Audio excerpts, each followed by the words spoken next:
Good evening. Hello, and on behalf of the Soderquist College of Business, I want to welcome you all to this, our second annual Working for the Common Good event. So I want to thank you all for being here, and thank our speaker, and give him a brief word of introduction. First, I want to talk about the speaker series, Working for the Common Good. This series was designed to explore the way business can be used to honor God, serve others, and impact the world. So this is our second year. Last year, we featured a speaker who flew in for the day from Haiti, spent the day with us, and then immediately flew back to Port-au-Prince. He was working in the social enterprise and kind of business's mission paradigm.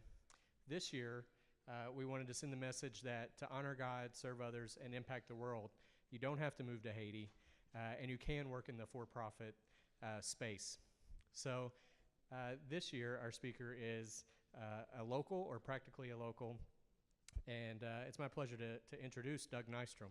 So Doug has a bachelor's degree in accounting and finance. You hear that, business majors? A bachelor's degree in accounting and finance from Baylor University, a Master of Divinity from Westminster Theological Seminary, and a JD from University of Georgia Law School. He has varied experiences working with NGOs, working in private legal practice, working full-time in ministry, and now he works at Walmart, where he's been since 2014. He currently works there as Director of Strategy for Human Rights and Responsible Sourcing. So help me welcome Mr. Doug Nystrom.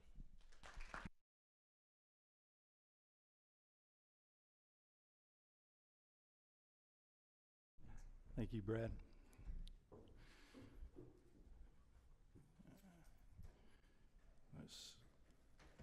Let me move these things. Hang on one second.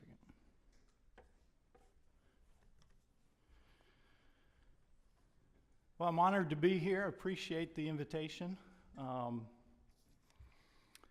And I've got a long history with John Brown. I was the irritating little brother that brought his older sister over here, and older two sisters who actually came to John Brown. And I was the irritating brother that got to deliver them off to college here at John Brown back in the 70s. Probably still an irritating little brother, but we can find out more about that. But over the years, instead of coming here, I went off to Baylor, as you heard, did accounting and finance, and on the heels of a pre-med degree, like everybody, you don't know what you want to do.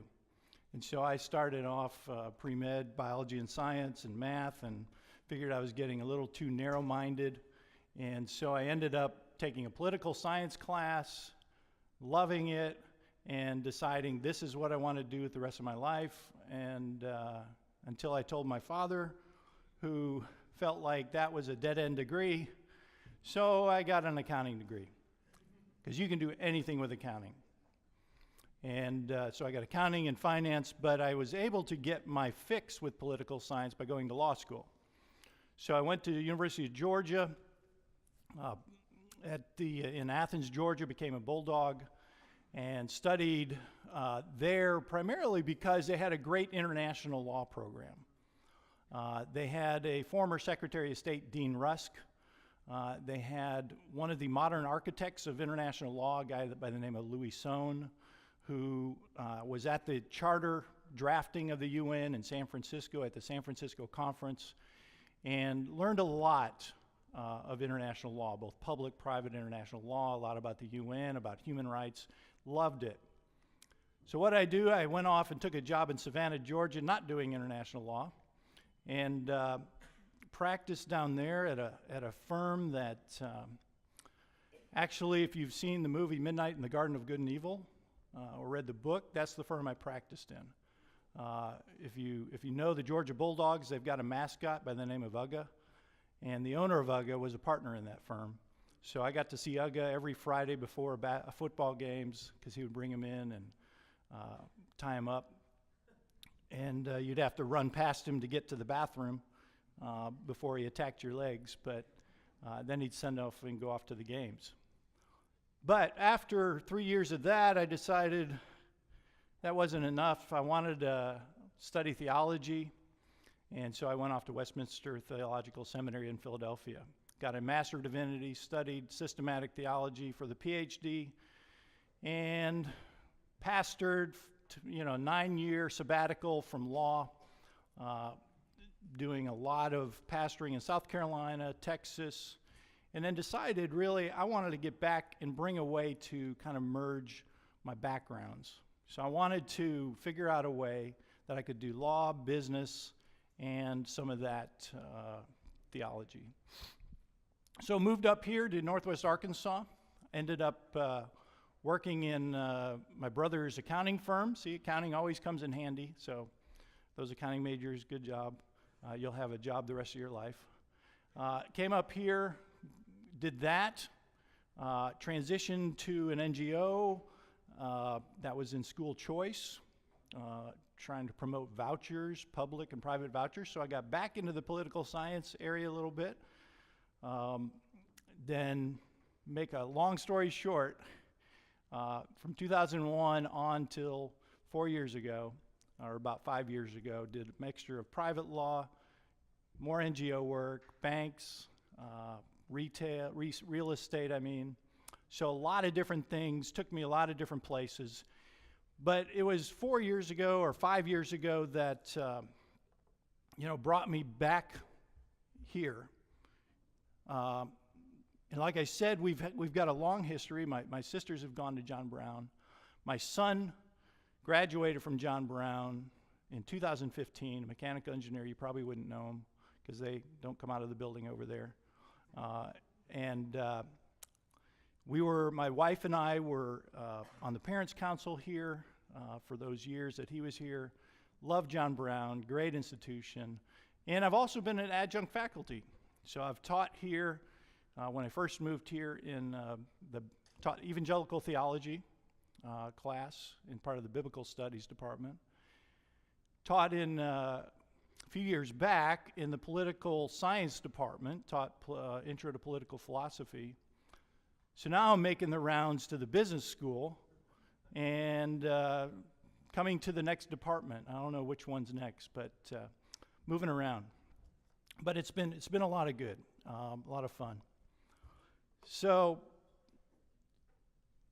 as you can tell, I've tried many different things. Ministry, law, accounting, business, public policy, all of that. But my current job is what I have enjoyed the most out of all of those. And that's what I want to talk to you about tonight, is what I do at Walmart. As you can see, I'm a director in the responsible sourcing department at Walmart. That is a department that, as you'll see here in a minute, kind of looks at how we source things, how we buy things, and make sure that they're done in the right way. But let me give you a little bit of background on Walmart. So, who is Walmart? We're retail stores. We've got, in 1 week, 260 million customers come through 11,600 stores of Walmart. A global company, we've got over 11,600 around the world. That's not just in the U.S. But 260 million people will come through those doors in 1 week.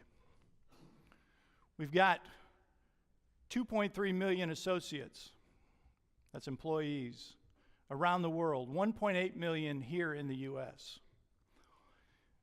Just this last month, we released our FY18 figures for the last fiscal year. And for the first time in history, a company has gone over $500 billion in revenue. So over $500 billion is what Walmart revenue was. We have nearly 60 banners. That means the names of companies. So like in the UK, that's Asda. In Mexico, Walmex. In 28 countries in e-commerce sites. We've just been ramping up the e-commerce side. You may be familiar with some of the recent acquisitions of Jet.com. For those women in the crowd, maybe ModCloth, we purchased ModCloth. Bonobos for the men's clothing, Shoes.com. We purchased Hay Needle, Moose Jaw, outdoor clothing and gear. So we're really ramping up the e-commerce side. And the point is to try to merge that digital space with the physical stores that Walmart has. But as you can see from all of these statistics, Walmart's a large company. It's large in terms of the associates. If you were to look at the number of associates around the world, Walmart would be the largest private employer in the world. If you look at the revenues, it's the largest company by revenues in the world. If you compared those revenues to countries' GDP, the gross domestic product, Walmart would be roughly in the 25th country range. I was talking to somebody who used to work at the State Department recently, and he said when he was there, he used to advocate that there ought to be an ambassador to Walmart. Never happened, didn't occur, but you can see why somebody might think that. So with all of that, it creates a complex supply chain. So those products that we sell are bought somewhere. Over 100 countries make the products that we sell. Over 25,000 active factories as of the past month in January. So you can see kind of the composition and how they lay out of the different percentages. A lot from the Asia region and a lot from the North American. But the question is, why, with all of that, when you're sourcing back here, if you're sourcing from all of these different countries, you're dealing with different cultures, you're dealing with different beliefs, different practices, you're dealing with different unwritten ethical codes. All of that creates a complexity that makes it very hard to actually make sure that the products are made in the right way. So what we've done is created this department, which we'll come to, responsible sourcing. But the question is, why should we do that? Why should we even care about it? Well, Walmart has these core beliefs. There's 4 of them. Basically, first of all, that the customer is first. Put the expectations of the customer before others. And so we look at the customer expectation, and more data shows that customers are expecting that things that they buy are actually made in a sustainable way. So the customer expectation is important. It's part of our core beliefs. The second core belief is doing things with excellence. So if you're doing things with excellence, you want to make sure that you actually do this and there's some business value to it. So we're looking for shared value. What's going to make this thing that we do actually make a difference and continue to be sustainable? We don't want to just do a one-off program and fix something in one facility. We want sustainability when it comes to fixing things. But there's also a couple other core beliefs. One is respect for the individual, and the other is integrity. Sometimes it's just the right thing to do. So this is what gave rise to our CEO, Doug McMillon, saying in a speech. He made the comment that we will play a leadership role in promoting the dignity of people who make the products we sell. What that means is we care, we respect the individual, so that we actually value the dignity of those people that make the shirts that we wear, the cups that we drink from, the things that we actually consume. And so we want to actually build a program to do that. We want to actually make sure that we are actually looking at the products and that our suppliers adhere to those. So Doug made that comment, which led to a commitment in 2025. By 2025, We want to use our ability to bring together stakeholders, including suppliers, industries, governments, or international organizations, in order to address the major potential risks to the dignity of workers in a minimum of 10 retail supply chains. What that means is 10 different industries, 10 different ways that we produce something or get something and sell it, source it. We want to impact those. So it requires looking at where's the risk, what are the issues, what are the things in the supply chain that we need to focus on. So the vision of our department is this, basically to drive responsibility in our supply chain and to lead and inspire others to do the same. We created the Department of Responsible Sourcing years ago. It's not a new department. It's not brand new, but it was created, and this is the vision, that what we want to do is drive that idea of being responsible and doing things the right way within the suppliers, within the facilities where the suppliers get the products. And actually lead and inspire others to do that too, because we can't do this alone. If Walmart was the only one to do it, then we wouldn't be able to change the whole system. So Walmart, being as big as it is, can be that leader and inspire others to do the same things.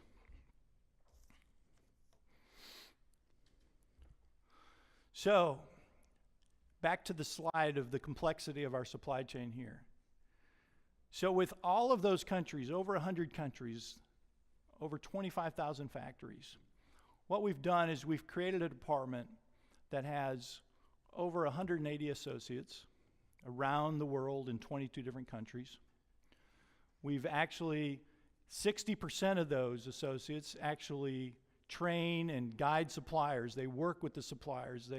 They actually teach them how to do things the right way. And then we have audits that are conducted by third parties that come into a facility, and we did over 13,000 of those in the last fiscal year. Those are actually going out there to make sure that things are done the right way. You've got to know. How do you know if a facility is doing the right thing? Well, you've got to have some way of measuring that, and so that's what these audits are for. So this is our basic approach here. So first thing we do is we've created a standard of conduct, a supplier code of conduct. You can find it on our website. You can read about it there. We've tied it to our core beliefs. We've embedded that into the vendor agreements. So when a supplier wants to sell a product in Walmart, they are told you should abide by these. You have to abide by this code of conduct. Then we also monitor that compliance. We've got to figure out, are they doing that? And we do that on a risk-based approach, because there's no way we could do all of them. So we look at what are the riskier countries, the riskier industries, how do we do that? So that's why we have the audits. Then we engage and empower both sides of the equation. We've got the merchants who are buying the things. They sit in Walmart. They're actually asking the suppliers for the things. And we've got the suppliers that are supplying those products. We engage both sides of that to have a dialogue and tell them, this is what we're expecting. Here's some issues. We need to work together so that this is done in the right way. And we have teams out in the world that do that for us, as well as here in Bentonville. But then we have programs. Sometimes we got to fix things in key risky areas, which we'll get into in a minute.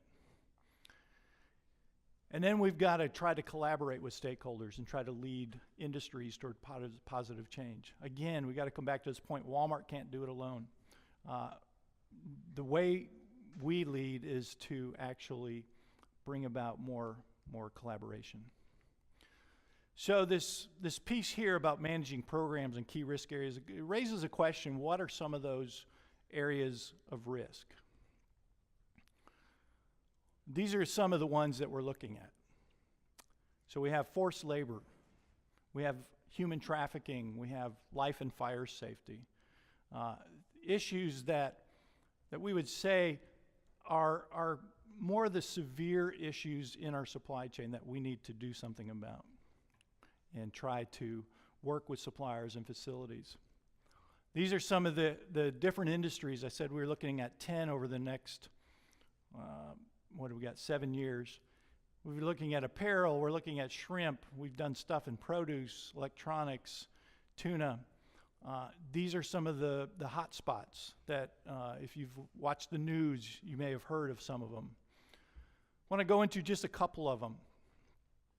First one here is the apparel in Southeast Asia.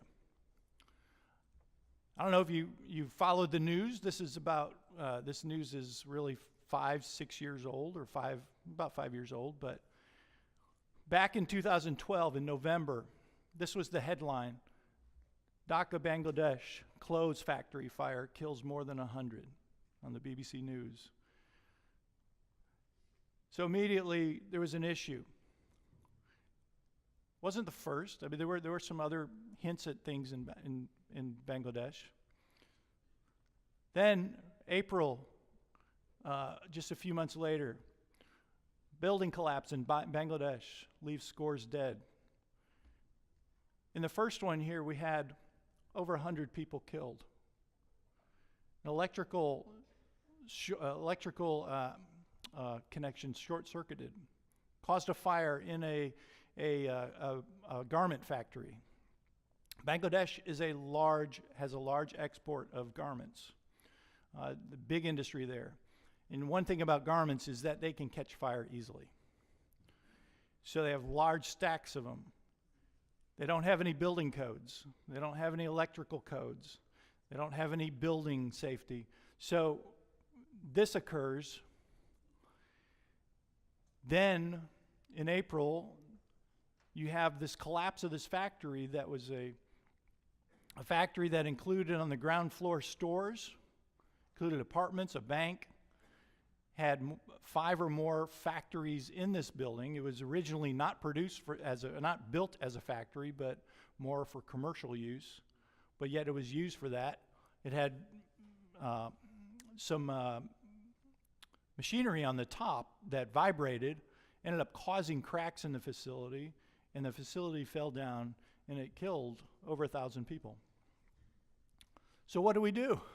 I mean, it's like, faced with the issue, do we get out of Bangladesh? Do we stop sourcing there? Or do we try to do something? We chose to stay in Bangladesh and continue to buy. We helped form this organization called the Alliance for Bangladesh Worker Safety. And through that organization, we ramped up inspections of facilities like the one behind there, where we actually helped to strengthen the building codes. We inspected 100% of the factories that we were sourcing from in Bangladesh. We hired engineers in our Dhaka office. We hired an outside company to go in and inspect them all multiple times, to train those workers to actually get out in a fire.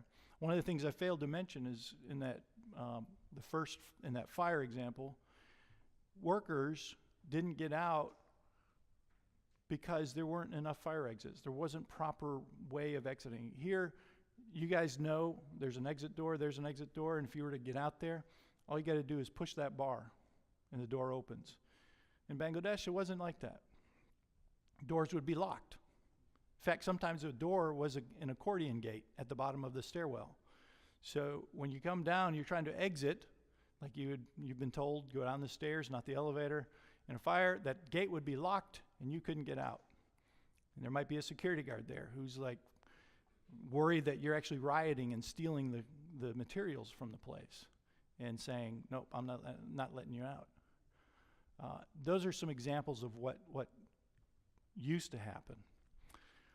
5 years ago, in 2013, July of 2013, we with 24 or 27 other organizations formed the Alliance for Bangladesh Worker Safety to inspect and remediate.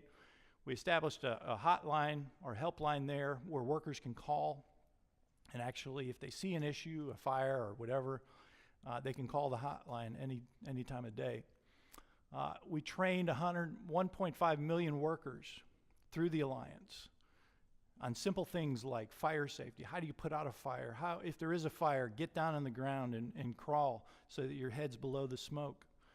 We help set up 184 worker safety committees within those factories so they kind of have a plan. You know, okay, if there is a fire, there's somebody who kind of organizes people and says, all right, let's go, or talks to management about the issues. We help provide wages because not only was there fire problems, but some of these buildings were structurally unsound. So engineers would go in, look at it and say, yes, it looks good, or no, you need to fix these things, or sometimes it was like that building shouldn't even be worked in.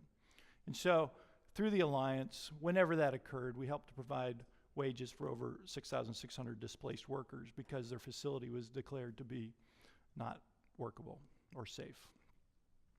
So this is how we've kind of dealt with the issue of one of the issues in the supply chain, is through the Alliance. To the point that now, 5 years later, we've had 0 lives lost to fire, structure, or electrical incidents. And not to say that there hasn't been incidents. Incidents are always going to happen.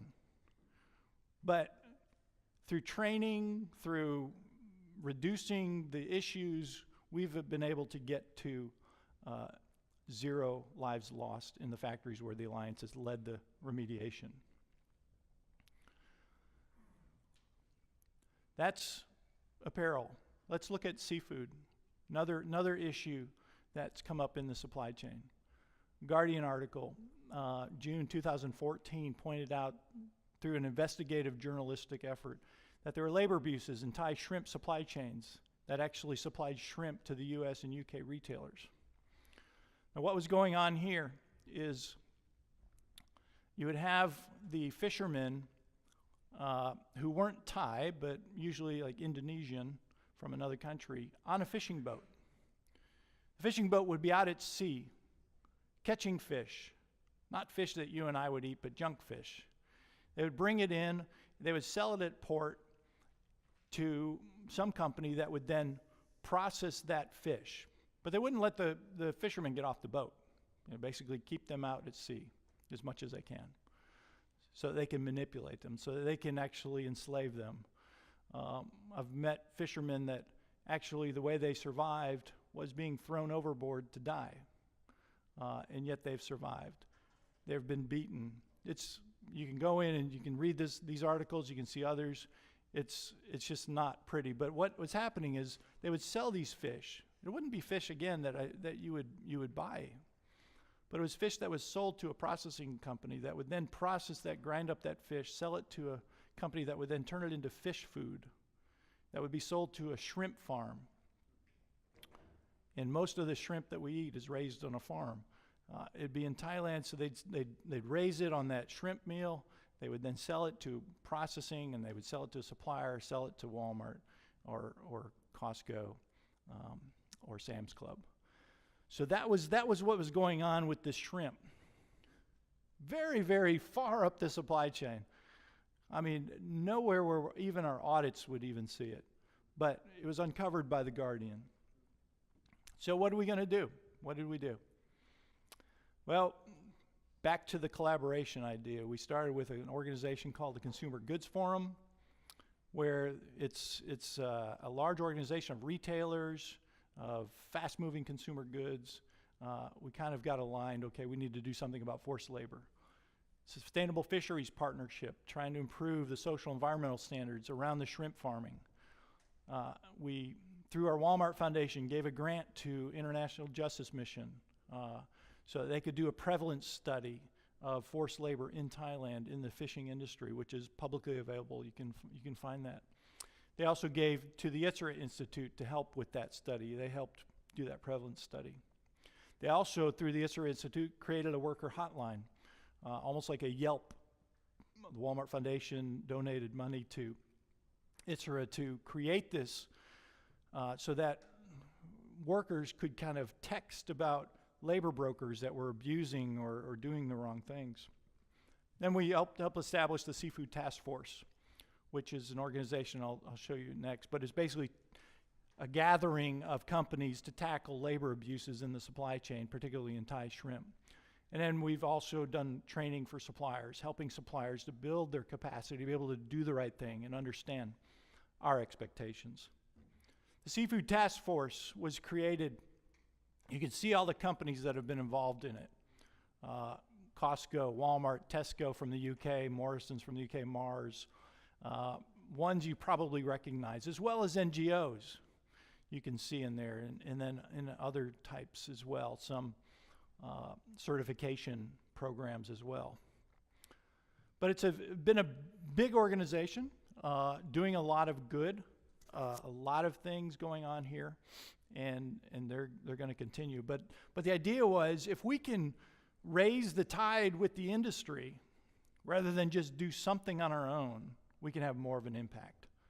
Because if the industry can step up, take control, take charge of this problem, then we'll have a better solution. So the idea was, again, collaborate, lead and inspire, and bring about a solution there. We've also been doing work in produce, particularly in Mexico, in the US, where we're engaging with trade associations, providing leadership. We're piloting options at the farm level for assessments there. We basically collaborating with industry. We're supporting practices that are responsible in labor. We also brought together a couple US industry associations to come up with a code of conduct around labor, and have also strengthened supplier accountability. This is an area now, instead of the industries, this is a key risk area that we see, forced labor. You saw a little bit in the Thai seafood, but I want to dig into it a little more. So we've said that we want to address the potential risks to the dignity of workers in a minimum of 10 retail supply chains. This is going to be one of the big focus areas. We've also been part of something called the Leadership Group for Responsible Recruitment. This is an organization that we were in the beginning to start, which actually takes something called the employer pays principle. And I'll get into that in the next slide a little bit, but it's around recruitment practices. Again, more with the Consumer Goods Forum. And then knowing that it can't just do this with business. Business isn't the only solution in this whole thing. There's government. And government, their role is to protect human rights abuses, whereas business's role is to respect those. So what we needed to do is, we've engaged in the Bali process, Government and Business Forum, which is a new process whereby, the Bali process isn't new, but the Government and Business Forum started last year, where we represent the US in talking and dialoguing with governments about human trafficking and forced labor, so that we can come to them and say, we think these are the laws that you ought to be doing that will help us in our work. So as we looked at forced labor, we realized one of the root causes of that is the migration flow of people from one country to another. They're particularly vulnerable. So what we ended up saying is, we'll make this commitment that we're going to try to make ethical recruitment the norm for the global supply chain within the decade. Pretty aspirational. We'll see. But it's something that we feel strongly about. And basically, the purpose is to decrease the exploitation of workers.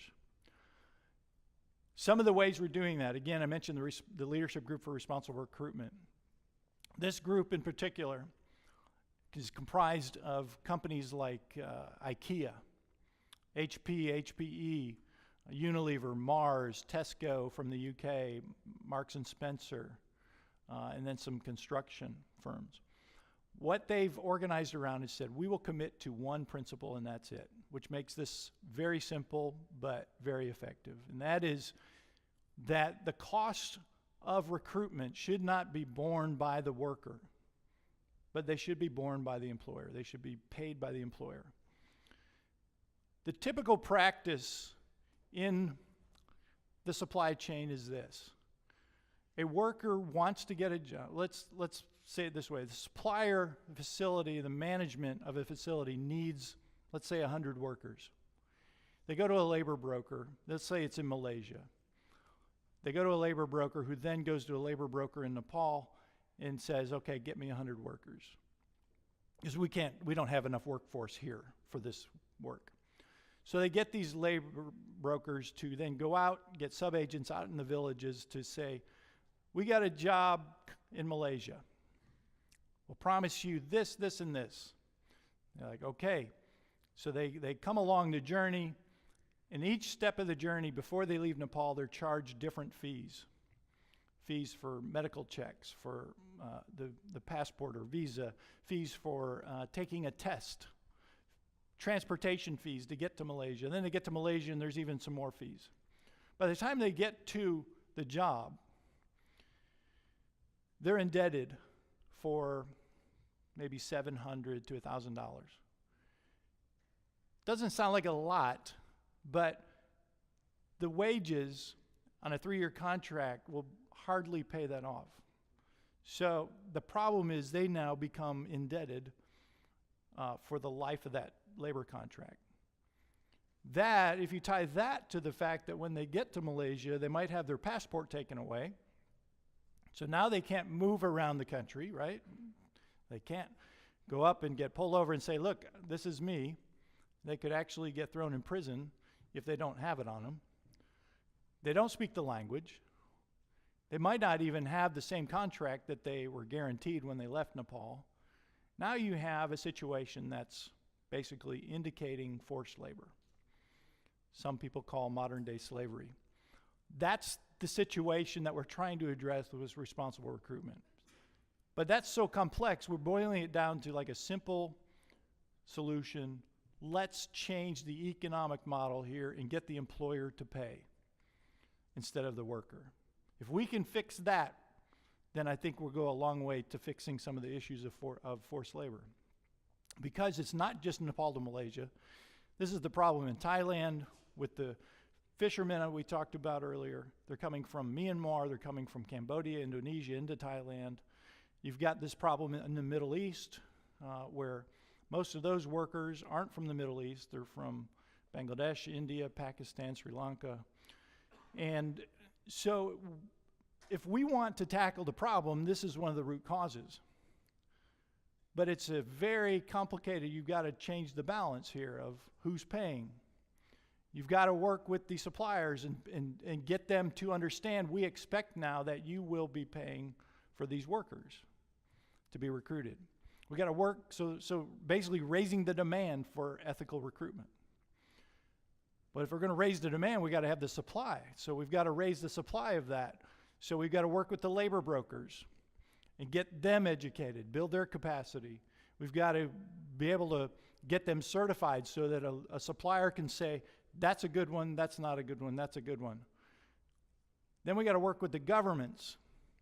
Back to the Bali process I mentioned earlier, as well as other engagements that we have with governments, to tell them these are the laws you need, or these are the ways you need to enforce your laws. Then we got to work with the workers.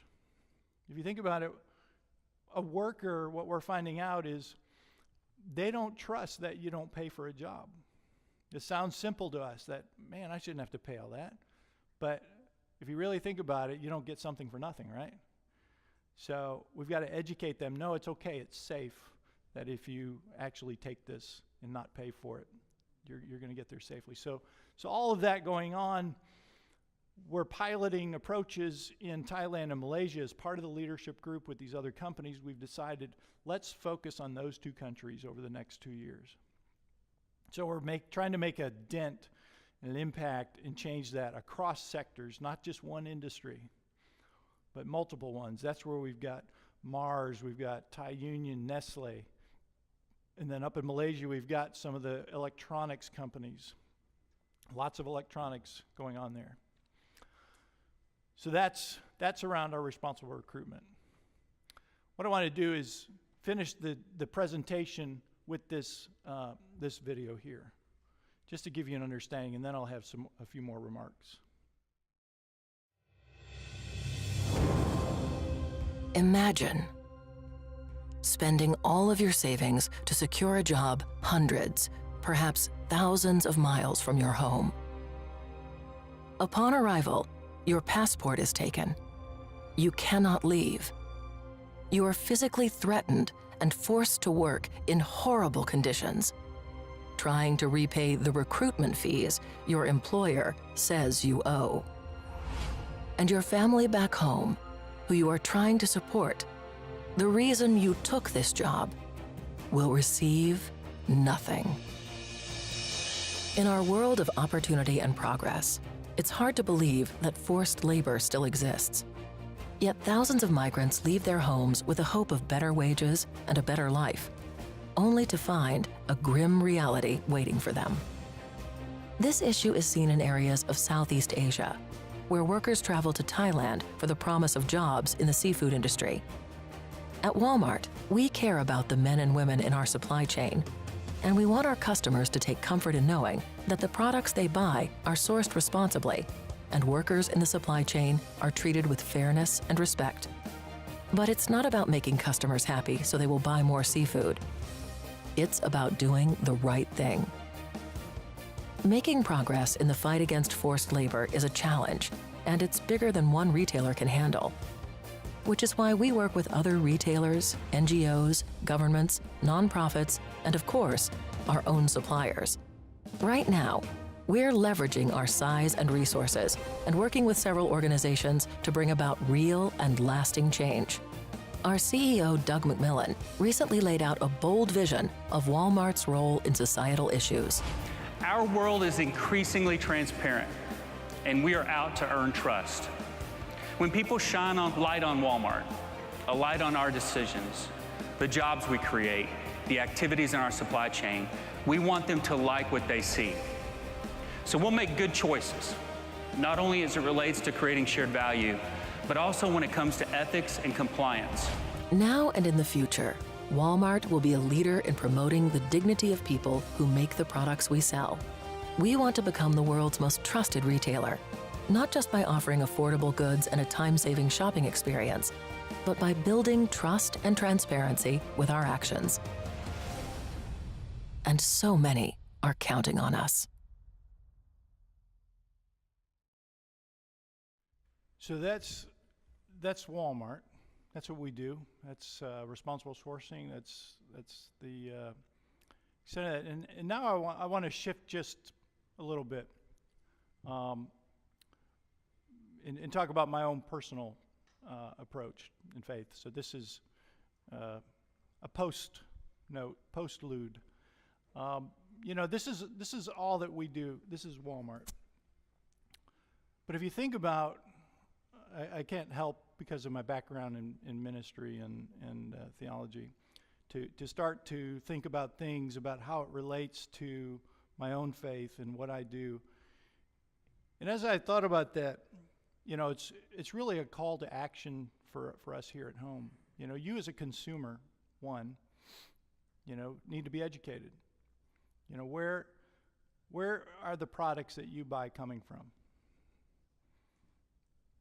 That's a very simple thing to try to figure that out. Two, what can you do just on your own? Think about all the vulnerable people, the groups that I just mentioned. We talked about women, we've talked about children, we've talked about migrants. We even can throw in there poor people. If you think about how the Bible talks about justice in the Old Testament, particularly, we hear Micah 6:8 crying out to us, what does the Lord require of you? But to do justice, to love kindness, to walk humbly with our God. Well, what does it mean to do justice? If you take that word, mishpat in Hebrew, and you parse it through the Old Testament, what you'll see is it's often used to defend and care for the cause of these vulnerable people groups. How many times have you read the widows, care for the widows, care for the fatherless, even the sojourner, which I would translate migrant, or the poor? Nothing is done more to reduce poverty in the world than the globalization of companies like Walmart, providing jobs to people in Bangladesh because they're buying those products. But as a person, here at home, those four groups still exist here in Siloam Springs, in Arkansas, Northwest Arkansas.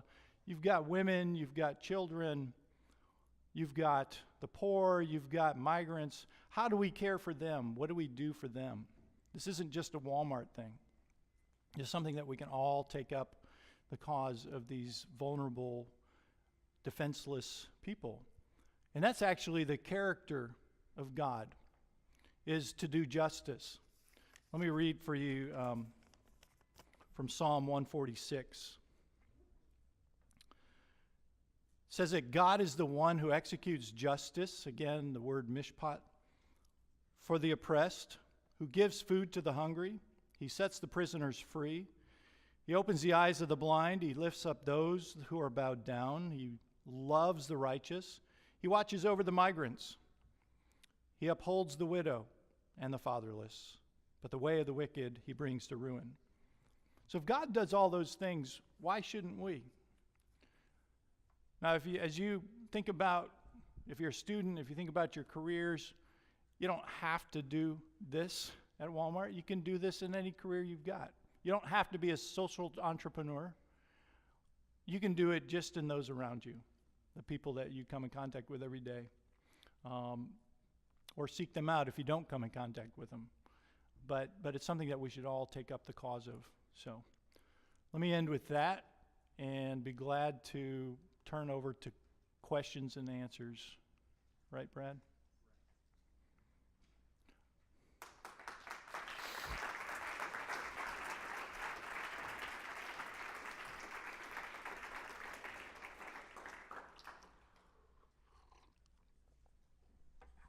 Doug, thank you so much. That was just a great reminder. I think there's so much that we're just ignorant of, frankly. So thank you for educating us. Those are things we should know about, not just as consumers, but as believers, as those who should be making wise choices. So thank you for sharing all that. We're going to take questions now. Dr. Ladner's got a microphone, and there's one right behind you there, Ryan. So a person, yeah, not a question. A person with a question. Question. Hey, I'm Seth Hastings. I'm an engineering student here. I was wondering where Walmart runs into the most friction when trying to implement these changes. The most friction. Glad to see you out of the engineering school, by the way. Good job. I'm glad you're here because, just if I can point on that, just to highlight, engineers were important in our work in Dhaka and Bangladesh, going in and inspecting these buildings, changing the electrical systems, the structural, the fire safety. Anyways, sorry. Let me just pause on that. So where do we encounter the most resistance? Boy, that's a good question. I don't know because there's so many factors. Sometimes it's the government. You know, boy, I'd love for the government to pick up the slack in some places and say, do your job so we don't have to.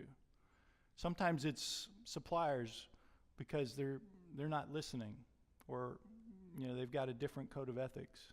Sometimes it's facilities. So I wish I could put it and just say an answer that it's just one of these, but it's going to depend on a case-by-case basis. Sometimes it's other brands and retailers that won't cooperate, or sometimes it's the NGOs who are competing more than the brands and the retailers because they want funds from us, and so they're not cooperating, and so I get resistance to actually collaborate and create a better solution. So good question. Hi, I'm Nate Werches. I'm not an engineering student, but Walmart has perhaps had difficulty kind of telling its story perhaps with its sourcing. How does, from a corporate perspective, how do you start doing that and educating your customers per se about the good that you are doing as a company? Yeah. I mean, I would humbly say, yes, I think you're right. We haven't done a good job. We're trying to get better at that. One of the things that people probably don't read is what's called our Global Responsibility Report.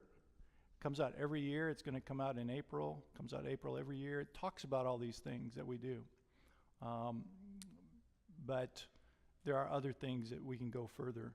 And I think we're growing in that area and seeing that, hey, it's really important to tell. But part of the culture has been to kind of shy away from some of that. But I think we're growing in that area. Good question. And Nate, I would add that Dan Bartlett is going to be here next month, and that would probably be a great person to That'd be the answer right that person to talk to. Exactly. Dan Bartlett, yeah. All right, next question.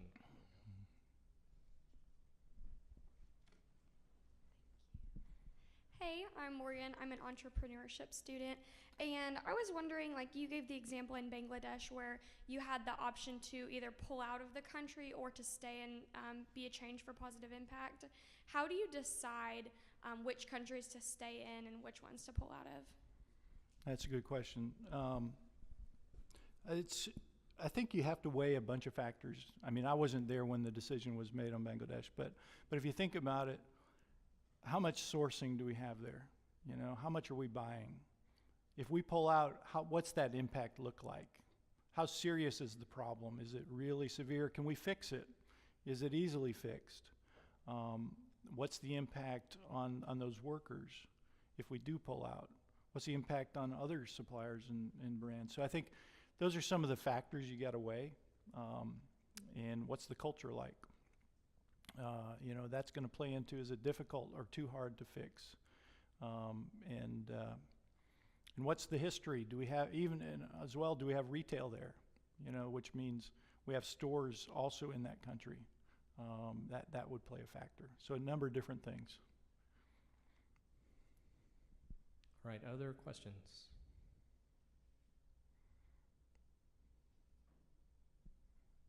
There's All one right, way back there. David has a question. Stand up, David, come on.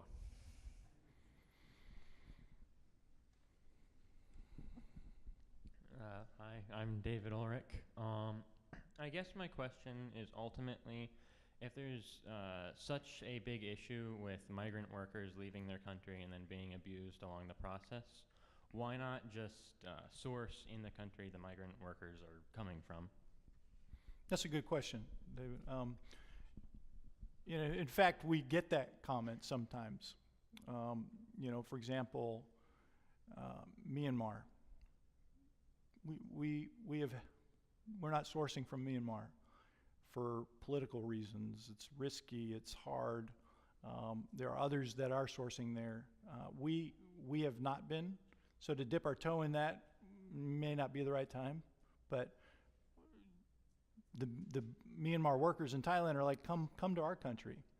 And that may be a solution, but it's got to be the right time with the government, with the business sense. It's got to make sense for a number of different factors. But it is something that we would definitely look at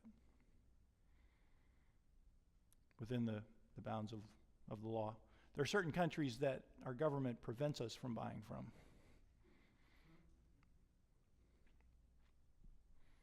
All right, other questions?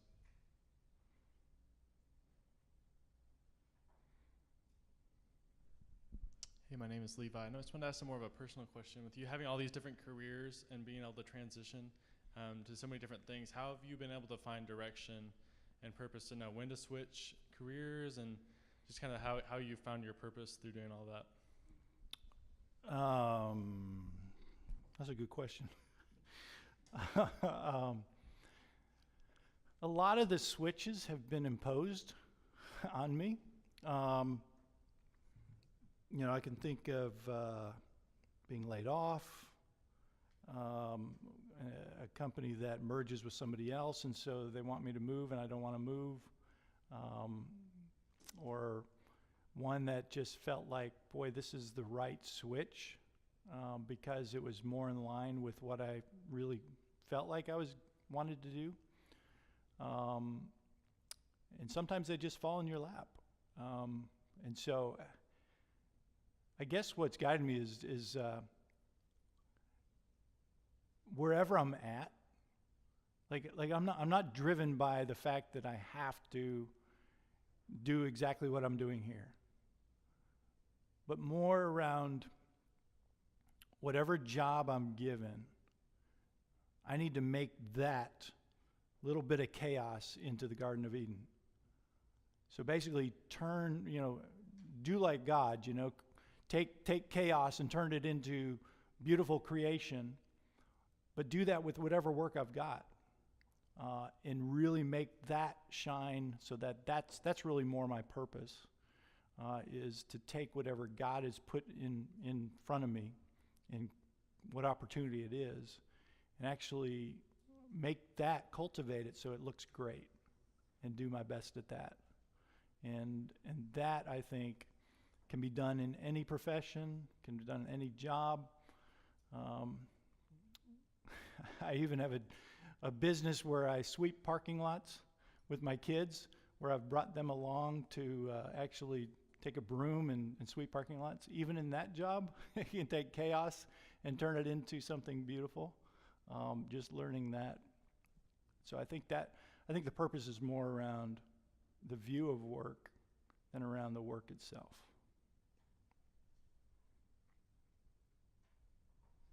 Other questions? Chris?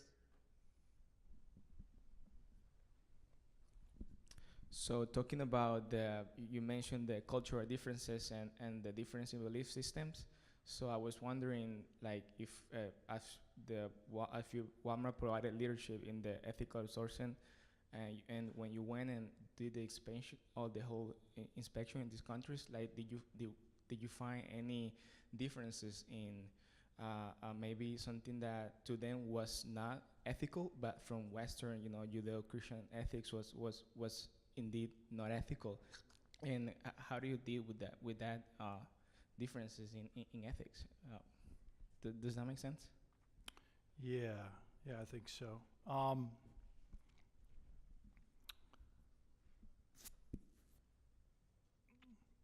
As I think about that,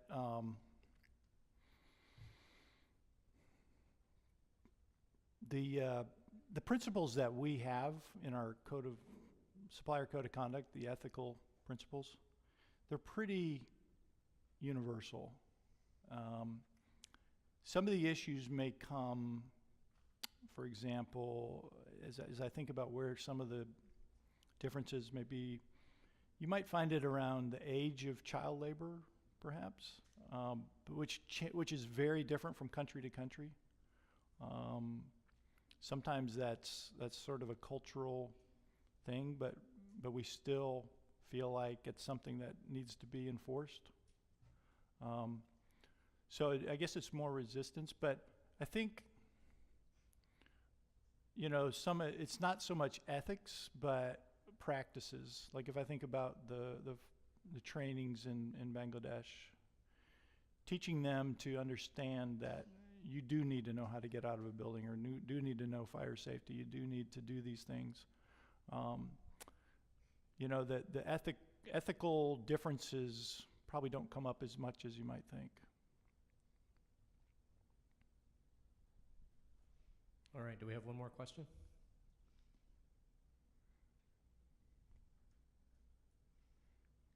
I am shocked Jay Bruce hasn't asked a question yet, frankly. You always ask a question. That's right. That's why I'm shocked. He's being nice on me. He is. All right, well, we will end there. I think that's a great place to end. Thank you. Thank you all for being here. Help me thank thank you. Nystrom. Thank you for coming.